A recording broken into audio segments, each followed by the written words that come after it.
The message wasn't meant for me. But when I pressed play and heard my son's voice say, "Can't stand that old woman anymore. Once she's gone, we'll live off her money in Paris," my world cracked in two. That was the moment I realized I had to take back control. My name's Lucille Harris, and this is my story. Where are you watching from tonight? Because what you're about to hear, it changed everything I thought I knew about love, family, and trust. It was a Thursday afternoon, one of those slow, golden days when the light falls soft across the kitchen tiles. I'd been kneading dough for the sweet rolls Ethan used to love as a boy. The radio hummed an old Patsy Cline song, and my phone buzzed on the counter. Ethan, my only son, my heartbeat since the day he was born. I smiled before even checking what it was. A voice note. I pressed play with flour still dusting my fingertips. At first, there was just the rustle of movement, the sound of someone getting into a car. Then Ethan's voice came through, lower, irritated, sharper than I'd ever heard it.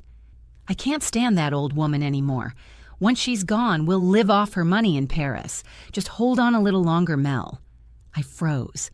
The words sank in like ice water down my spine. For a second, I thought maybe I'd misheard.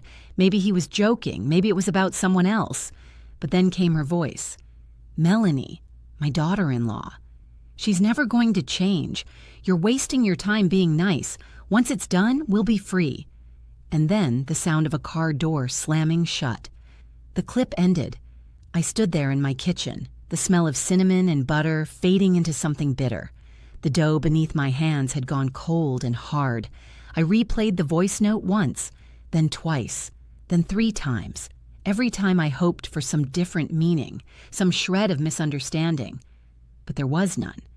They were talking about me, their voices, their plan, their future, built on the idea of my absence.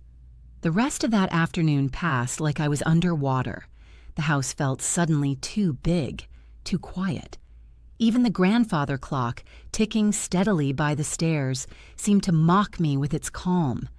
I walked into the living room and sat in George's old armchair, the one that still carried his faint scent of cedar and tobacco. He'd been gone 6 years now. The loneliness had softened with time, but this was different. It wasn't loss. It was betrayal.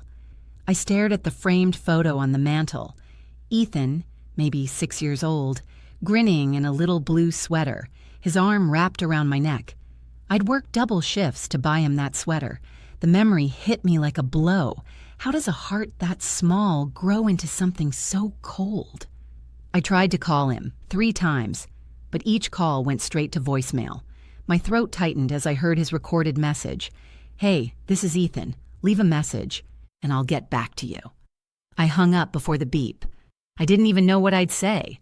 My mind started spinning, faster than my body could keep up. Had he already done something? Was I safe? What did "once she's gone" even mean? I walked to the kitchen again, staring at the knife block on the counter. My reflection looked pale in the window glass. I'd never been afraid of my son before, but that night I locked every door in the house. As the hours passed, memories came back in fragments. Little things I'd brushed aside over the last few months. Melanie insisting on handling my mail to keep things simple. Ethan suggesting I add him to my bank account in case of emergencies. The way they whispered sometimes when they thought I couldn't hear. I'd chalked it up to care, to love. But love doesn't plot. When I finally went to bed, I lay awake staring at the ceiling, the faint hum of the old fan filling the silence. That voice note replayed in my head over and over like a haunting lullaby I couldn't shut off. "Once she's gone, we'll live off her money in Paris." The words didn't just break my heart. They woke something inside me, something fierce. I turned to the empty side of the bed where George used to sleep and whispered, "If they want a game, I'll give them one." Because that was the moment I knew. The woman they called old wasn't done living yet, and she wasn't going to die quietly. I barely slept that night. Every creak of the house made me jump. Every shadow felt alive. By morning, I'd played that voice note so many times I could recite it word for word. Can't stand that old woman anymore. Once she's gone, we'll live off her money in Paris. My own son, my Ethan. When the sun rose, I made coffee but couldn't taste it. I sat at the kitchen table, staring at the same old mug I'd used for years, the one he'd given me for Mother's Day that said, "World's Best Mom." The words felt like a cruel joke now. The phone buzzed again, a text from Ethan. "Morning, Mom. Hope you're doing okay. Mel and I might swing by later to check on you." I stared at that little blinking bubble on the screen. He didn't know he'd sent me that message. He had no idea I'd heard him plotting my end. Something inside me went cold, but beneath that coldness, something else started to burn. Clarity. Looking back, the signs had been there. I just hadn't wanted to see them. It started small, subtle. A few months after George passed, Ethan had offered to help with my finances. I was grateful. Grief made everything foggy. He said he'd organize my bills, handle the online banking. I remember him sitting right at this very table, his laptop open, smiling that reassuring smile. "Mom, this'll just make things easier. You can relax. I'll take care of you." And I'd believed him. Then came the idea of the joint account.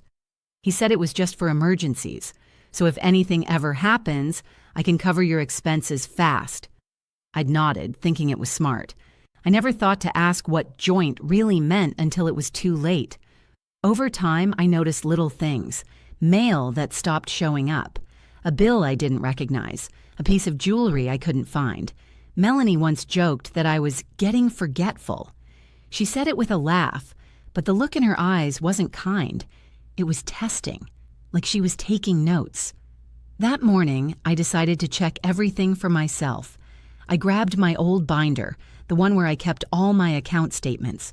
Most of them were printed, the way I liked. But when I opened it, there were gaps, missing pages, missing months. Some folders had been switched, and one of my bank accounts, the one I'd opened right after George died, had a new email address listed beside it. Not mine. I called the bank. The woman on the other end sounded concerned. "Mrs. Harris, it seems someone requested online access using a shared verification. Do you have a co-signer named Ethan Harris?" My stomach dropped. "Yes," I said softly. "That's my son."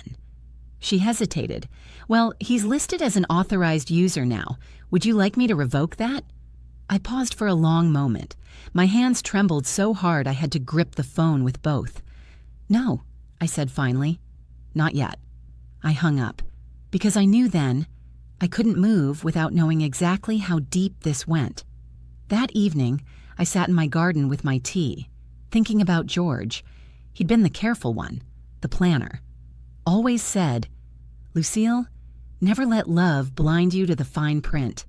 He'd built our lives brick by brick, the house, the savings, the retirement plan. He wanted security for us both. When he passed, Ethan promised to help. But help, it turned out, was a leash. I decided I needed answers, real ones. So I called someone I hadn't spoken to in years, Martha Delaney.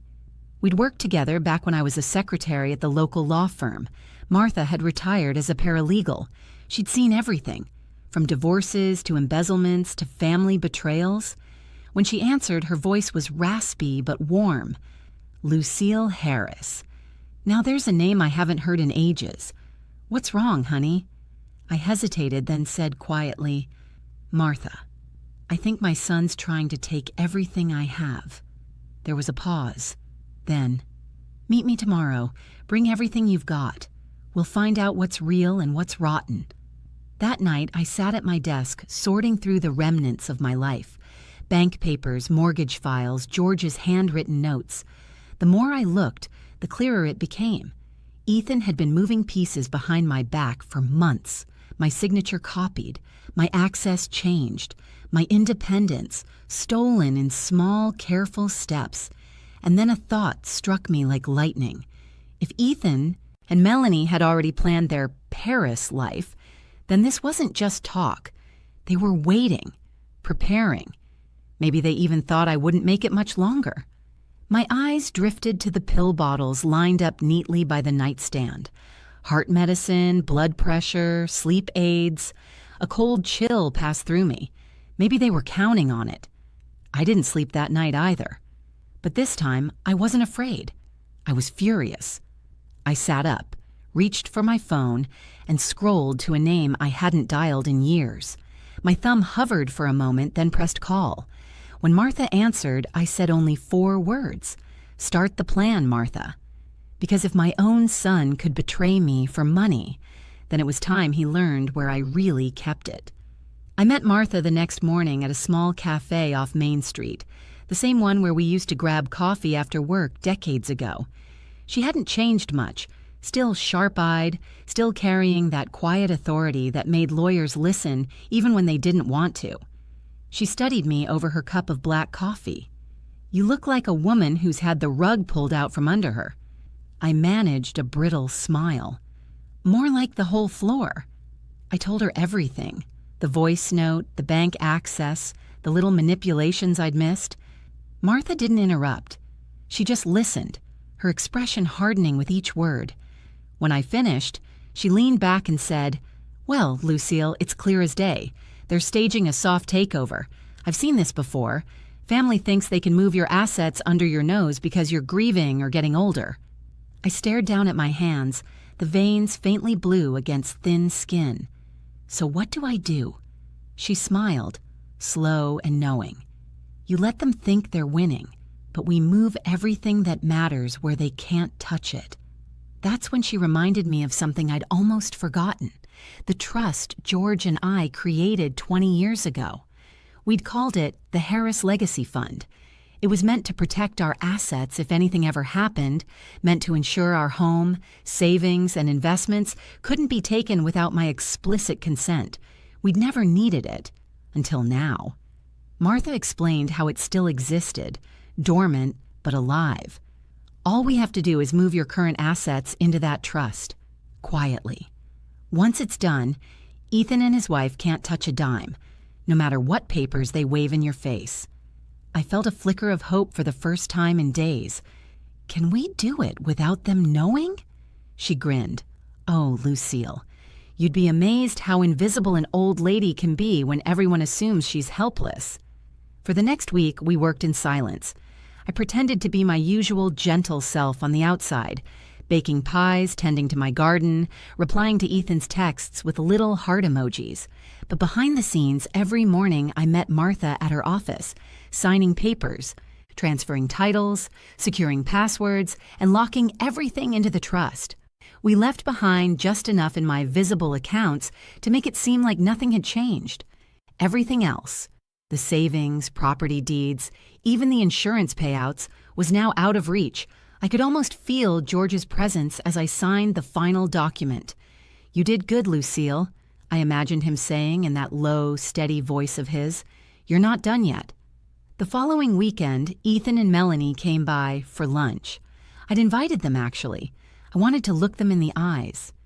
Melanie walked in first, always a little too put together, always sizing up my house like she was appraising a prize. Ethan followed behind her, giving me that fake smile I'd learned to recognize now. "Mom, you look great," he said, kissing my cheek. "And you look busy," I said softly, setting down a tray of lemonade. I noticed how his gaze drifted over the framed photos on the wall, the antique clock, the china cabinet, like he was already cataloging what he'd inherit. Over lunch, they talked about their plans.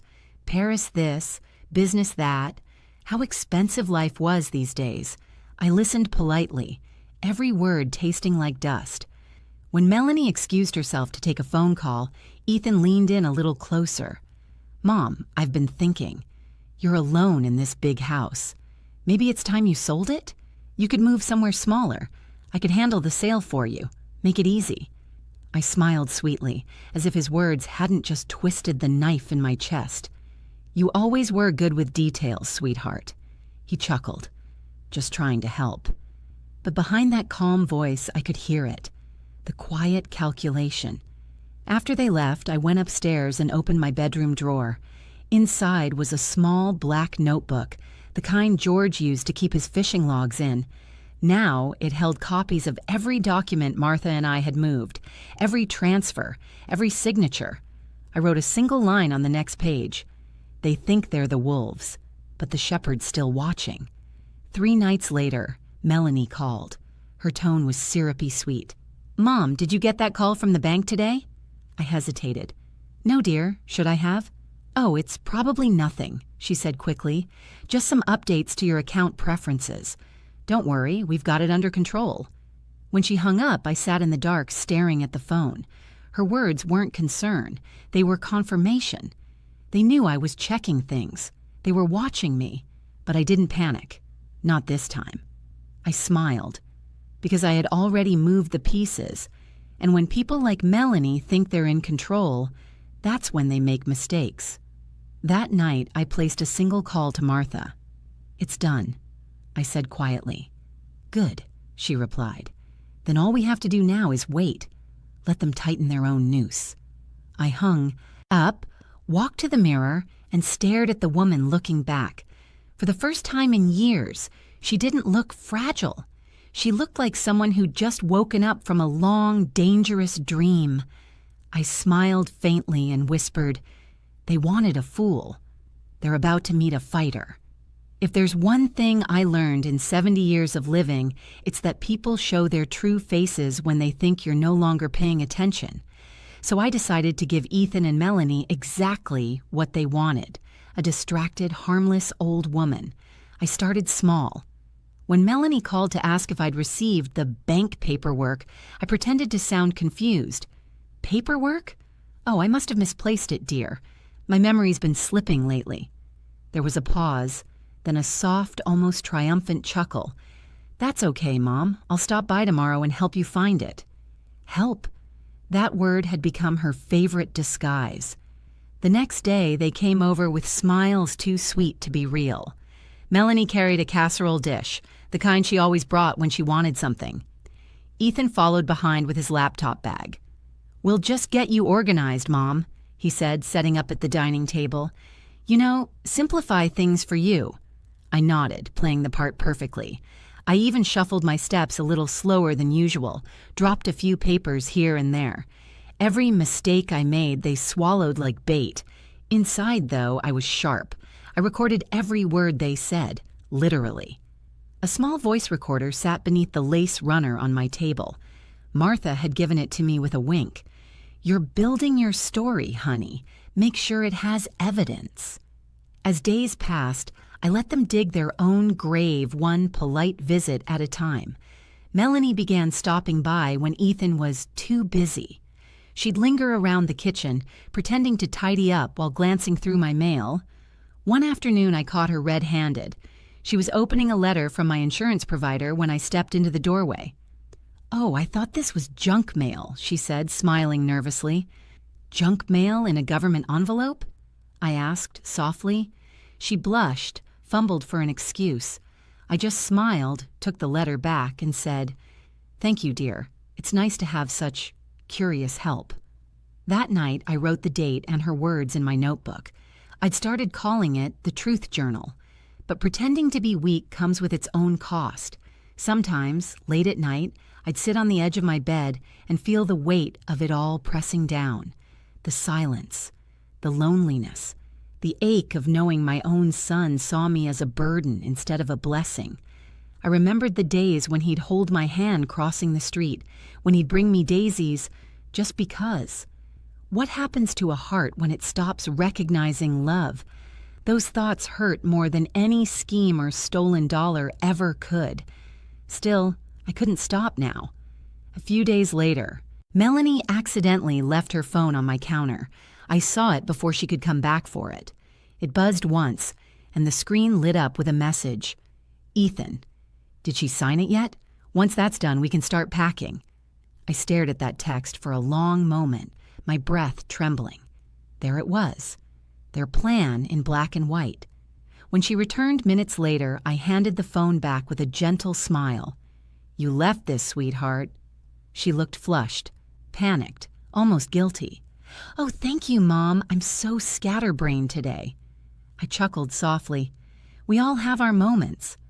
After she left, I sat back down and let the silence fill the house. Then I reached for my own phone, opened my messages and sent a single text to the number Martha had given me. Me. It's time. Phase 2. Over the next few days, I deepened the act. I called Ethan asking silly questions. Now, what was that password again? Did I leave the oven on last night? Each call made him sound more confident, more condescending. Mom, you really shouldn't live alone anymore. Maybe it's time you thought about assisted living. Melanie and I can help with that too. Assisted living. That was their endgame. To move me out and move in. To clear the nest for their Parisian fantasy. So I played along. Maybe you're right, honey. I'm not as sharp as I used to be. Don't worry, Mom, he said kindly. We'll take care of everything. When I hung up, I laughed softly to myself, because for once he was telling the truth. I was taking care of everything. That evening, I pulled out George's old pocket watch, ran my fingers along the worn brass. He'd given it to me on our 25th anniversary, engraved with 5 simple words. Patience is its own revenge. I never truly understood what he meant until now. The next morning, I baked another batch of cinnamon rolls, Ethan's favorite. When they arrived, I offered them tea, smiled like nothing was wrong, and said, I've been thinking about updating my will. Their eyes met for half a second. Hungry, eager. Exactly what I wanted. Oh, Mom, that's smart, Ethan said quickly.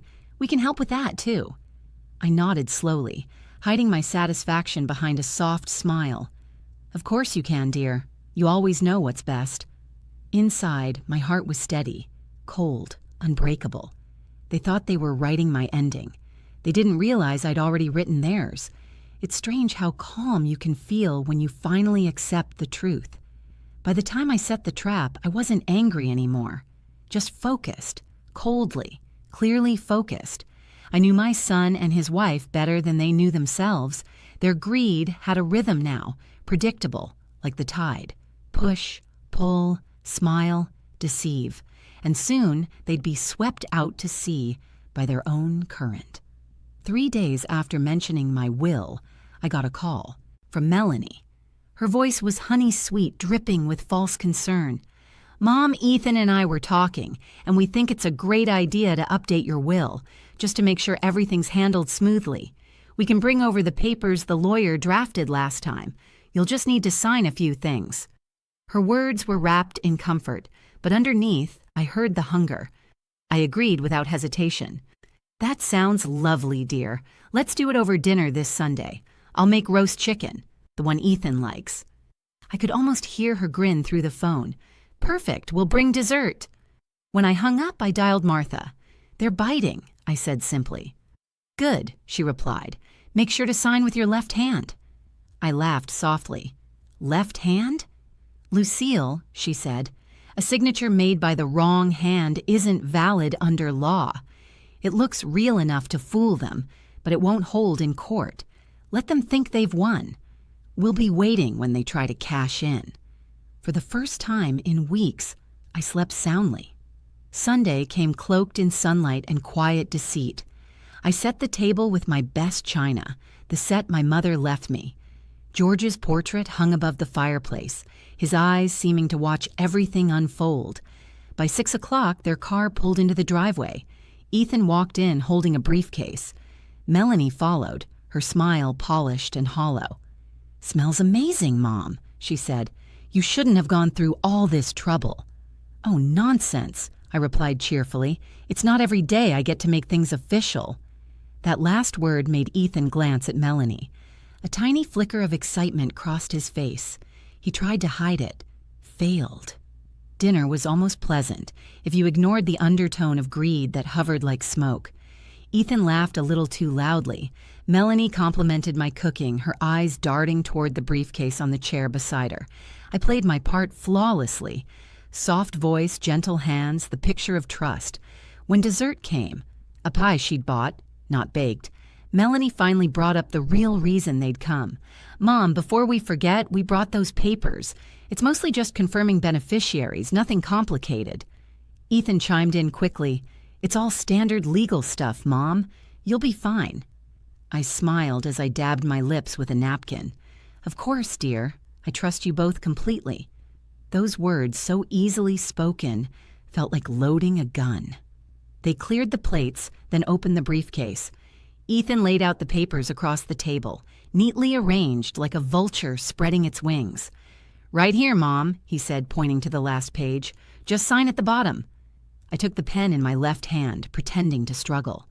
"Oh, arthritis is a nuisance," I murmured. "You'll have to forgive my handwriting." Melanie leaned in. "That's fine, Mom. It doesn't have to be perfect." I smiled sweetly, looking into her eyes. "Oh, I know." And then I signed it. Looped, shaky, perfectly invalid. Ethan gathered the papers quickly, his voice bright. "Thank you, Mom. This will make things so much easier when, just in general." Melanie laughed awkwardly, reaching for her purse. "We'll drop this off at the lawyer's first thing Monday." I nodded. "You're such thoughtful children." They left soon after, full of fake hugs and promises to visit more often. As their car disappeared down the street, I walked back into the house and turned on the porch light. Then I sat at the dining table and stared at the empty chair where Ethan had been. My heart ached. Not from fear, not from regret, just from the weight of seeing what love can become when it forgets itself. The next morning, I met Martha at her office. I handed her the pen I'd used. She smiled, flipping through the copies I'd made of every page. "Beautiful work, Lucille. They'll think they've got you, but once they try to file it, it'll crumble like ash." I asked quietly, "And the rest?" She leaned forward, eyes glinting.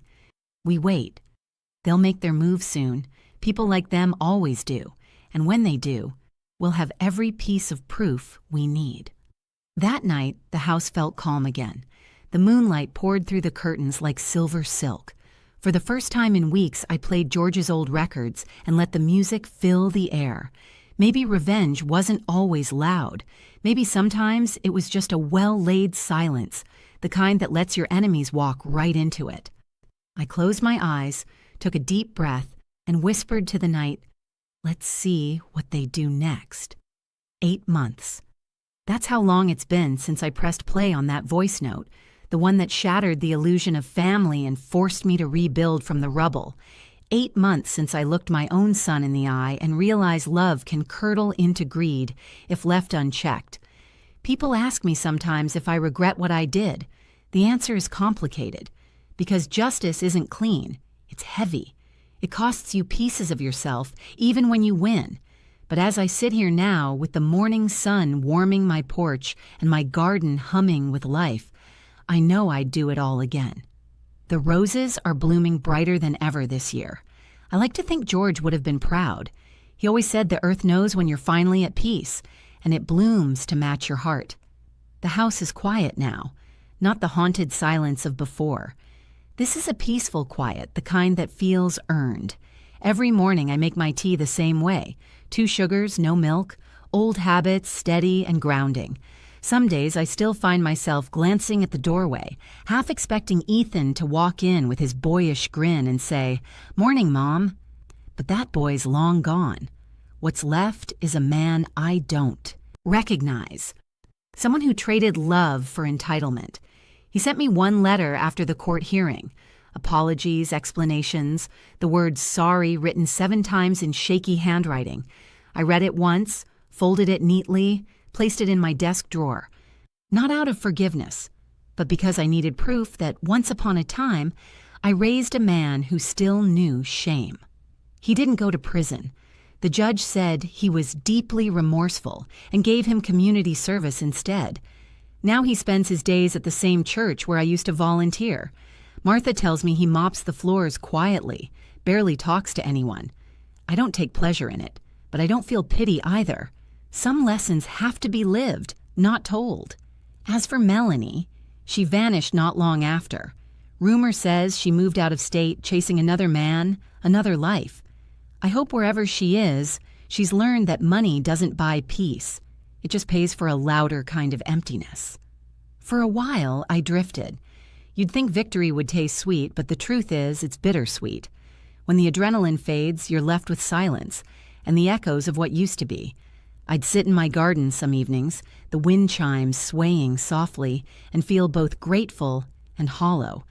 The house I'd fought to protect suddenly felt too big, too full of memories. Then, one morning, while tidying up the old bookcase, I found a note tucked inside one of George's fishing journals. The paper was yellowed, the ink faded, but still legible. Lucille, if life ever turns cruel, don't harden. Just grow around the hurt. That's how trees survive storms. I sat there for a long time, holding that note, tears sliding down my face, and that's when it clicked. Maybe this wasn't the end. Maybe this was my chance to grow again. A week later, I called Martha. "I have an idea," I told her. She laughed. "Oh Lord, what are you up to now?" "I want to use the trust, not for me, for others. There are people out there like me, Martha. People who don't realize what's happening until it's too late." That's how the Golden Roots Foundation was born. A small charity for seniors who needed legal advice, guidance, or just someone to listen before they signed anything. We opened our doors quietly, with little fanfare. 3 people showed up that first day.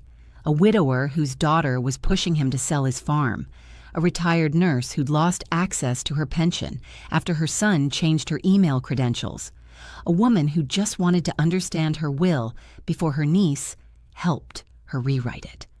By the end of the month, we were seeing dozens, and as I sat there, watching them find strength in understanding their rights, I realized this was the legacy George wanted all along. Not wealth, not property, but protection, dignity. One afternoon, a young woman came in, early 30s, trembling hands, tear-streaked cheeks. Her brother had been pressuring her to sign away her share of their late father's home. She said, "I don't want to fight him, but I can't let him take everything." I looked her in the eyes and said, "Then don't fight him. Just outsmart him." She blinked, startled. "How?" "By knowing your worth," I said. "Love doesn't mean surrender. Family doesn't mean ownership. And protecting yourself isn't betrayal. It's survival." Her shoulders eased, her breathing steadied. As she left, she whispered, "Thank you." I watched her walk away, sunlight glinting off her hair, and thought, maybe that's why I had to go through all of this, so I could help someone else keep what's theirs before it's taken. That evening, as the day slipped into dusk, I walked through the garden again. The wind carried the scent of rain and new life. The chimes on the porch sang softly, their tune no longer sorrowful. I picked one rose, deep red in full bloom, and carried it inside, placed it beside George's photo. "We made it, old man," I whispered. "We really did." The house felt alive again, not with the sound of betrayal, but with peace. Real, steady peace. I brewed my tea, sat in my armchair, and opened my small black notebook, the Truth Journal. On its last page, I wrote, "Justice doesn't always come from courtrooms. Sometimes it blooms quietly in the heart of a woman who refuses to be erased. I was nearly stolen from my own story. But now, I'm writing the rest of it myself." As I closed the book, the clock ticked softly in the background, steady, reassuring. I looked around the home I'd fought to protect and smiled. I didn't have everything I started with, but what I had now, peace, clarity, purpose, was worth more than all the money in the world. I stepped outside one last time before bed. The moon hung full and bright, bathing the garden in silver light. The roses swayed gently in the wind, strong and unbroken, just like me.